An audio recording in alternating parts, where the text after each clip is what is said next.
Here's what my mind sounds like right now. It's about time I started shooting in 4K.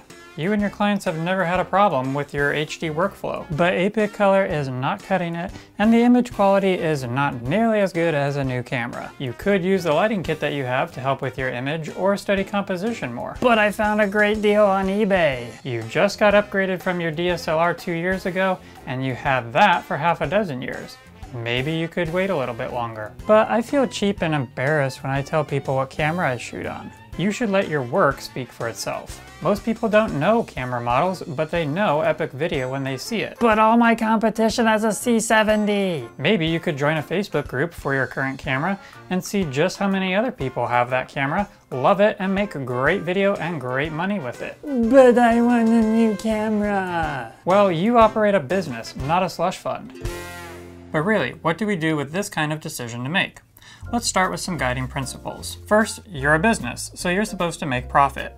Never invest in something if there's not a good chance that you will make a significant return on that investment. If you could spend $2,000 on a camera or $8,000 on a camera, but we're still going to sell $150,000 worth of video this year, which would you buy? Obviously, the $2,000 one. The question is, do clients pay more when they see a 4K 10-bit demo reel or an HD 8-bit demo reel? Can you even see the difference? Here, I'll play it a couple of times.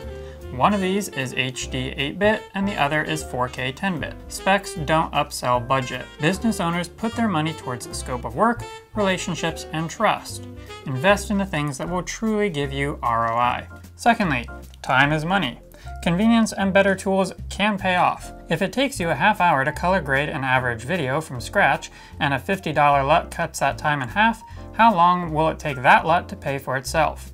It could easily pay for itself in 2 to 4 videos and then be saving you money every video thereafter. Same with gear, apps, or outsourcing to contractors. There's a reason why it makes sense to buy a tractor and combine rather than a plow and ox. Bigger upfront cost, but much higher return on investment because of the capabilities the tools get you. Thirdly, less can be more. Restrictions force creativity.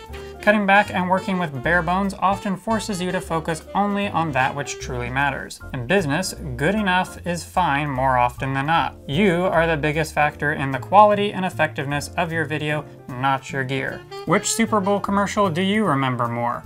Oatly's Wow Wow No Cow or Nissan's Thrill Driver?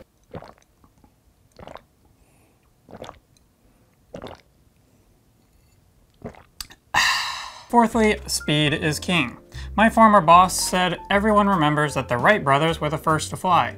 Nobody remembers who was second, even if the guys who were second flew farther, longer, or better. Your video doesn't have to be the greatest spec piece ever.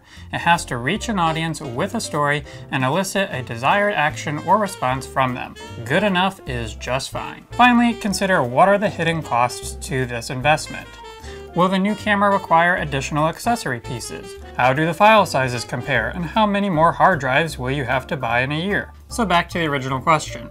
Should you or I upgrade cameras? Breaking it down, is the camera I'm considering the best bang for its buck, priming me for the most ROI? Does it have the features that my current setup doesn't have that will make my work far more convenient and efficient? Will my current kit get the job done without compromising the client's chief need? Can I hone my own craft rather than depending on my gear to make my work look good? Which kit gives me the most speed in completing projects from production through post-production? Which camera has the fewest hidden costs in my investment? If you just want the gear because you want the gear, then buy it with your own personal money as a hobby. But don't just buy it because you covet it. That's bad business, and bad business sucks. Thanks for watching.